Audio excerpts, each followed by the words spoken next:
Alam mo ba na pwede kang makakuha ng 60,000 pesos mula sa SSS kapag may namatay na SSS member? Sa video na ito, ituturo ko sa inyo ang step-by-step guide kung paano mag-claim ng SSS funeral benefit. Hi mga Mima, Rodice here. Before we start, please subscribe to our channel. So ano nga ba ang SSS funeral benefit? Ito ay cash assistance para makatulong sa gastos sa libing ng isang SSS member, retiree o pensioner. So ibig sabihin kung ikaw ang gumastos sa pagpapalibing, may karapatan kang mag-claim. So magkano kaya ang pwedeng makuha sa funeral claim? Depende ito sa hulog ng namatay na member. So kung naka 36 months contributions ka, pataas, ang pwede mong maklaim is 20,000 minimum hanggang 60,000 pesos. Kung less than naman ng 36 months contribution, ang pwede mong maklaim is 12,000 pesos. So sino ba ang pwedeng mag-claim?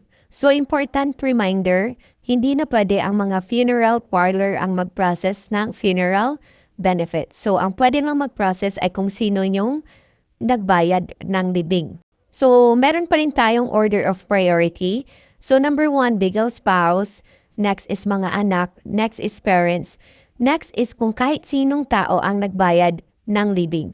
Basta may proof ka na ikaw ang gumastos, eligible ka to claim the funeral benefit. So ano naman ang mga requirements?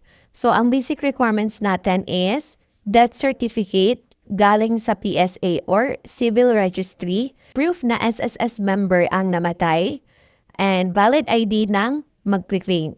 And ang pinaka-importante sa lahat is yung official receipt ng funeral expenses.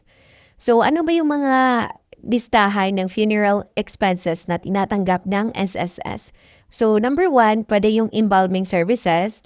Number 2, burial transfer services and permit. Number 3, funeral services, yung mga katulad ng church service, then cremations or interment services. Pwede rin dito yung purchase or pagrenta ng coffin o kaya ng cemetery, memorial lot, etc. And then next is yung payment for memorial or funeral insurance plan. So, ito yung mga listahan ng funeral expenses na tinatanggap ng SSS. Make sure lang natin na lahat ng resibo ay nakapangalan sa'yo. So, what if yung resibo ay hindi nakapangalan sa'yo or walang pangalan? So, ang gawin mo lang is mag-request ka ng panibagong resibo na nakapangalan sa'yo. So, paano ba mag-apply ng funeral claim? So, pwede tayong mag-online application and walk-in application. But, I highly suggest na mag-walk-in application na lang po kayo. Ang pwede nang mag-online application ay yung mga legal spouse at dependent na anak. Kapag ang magpa-process ay parents o kaya naman hindi legal spouse or hindi dependent na anak ay hindi kayo pwedeng mag-online application. So, pwede lang kayo mag-walk-in application.